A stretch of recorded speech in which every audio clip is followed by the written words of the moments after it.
All right, I just want to make a really quick video of something that I saw somebody else do that I never checked before. If you have a boggy, you run it ring that, and you just can't figure it out. So you change your fuel lines, you change your plug, you change this. You got lots of compression. Everything else seems to be work. Your fuel lines are good, everything like that, but it's still going. You clean the carb, but it's still doing it. There's a little screen, so you can see here's a carb here, just make sure that don't fall out. On one side here, so this is the top of my carb, but it'll be similar to this, but there'll be a little mesh screen in there. And just to show you, okay, it's a little squinched up now, but that was the full size of the screen, and that's what was in there. So if I flatten it out, that was in there. So that's probably every chainsaw in the world has that at some point, because that's catching all the stuff, right? So be very careful with that little screen because it's extremely delicate, especially when you're pushing it back in. You don't want to over crush it or anything like that.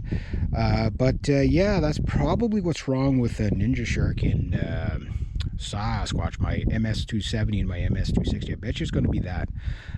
The other thing that I wanted to show you, I think I showed you in the previous video, was what happened to poor mini beast there the other day was okay, come on, get him, there we go. My magnets, these two magnets here were rusted out big time, and my gap on my flywheel wasn't right. So this is like new. They're all, I mean, slightly used, but it's almost like new. So the thing is that my gap there is set at about a business card size, and then I don't know how accurate that is. I don't know the actual specs, but it does work on the other saw, so I don't recommend it. Go with the actual specs, but I'm doing it because I got away with it. But this here is what I really wanted to show you. If you have an extremely boggy saw, try that. Might work for you, might not. But who knows? It's cheaper than buying a carb if it does work. So anyway, I'm going to go with that. I'm going to put this saw away for today until I can get some new fuel line for it. But basically, I got a free saw here that basically just had the fuel line rot off of it.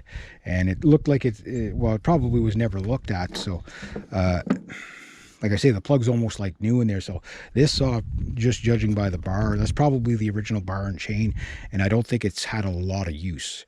So chances are that carb is probably going to be more than fine. It was probably just clogged, and then plus with the clog, the rotted fuel line, probably from sitting too long with bad fuel in it.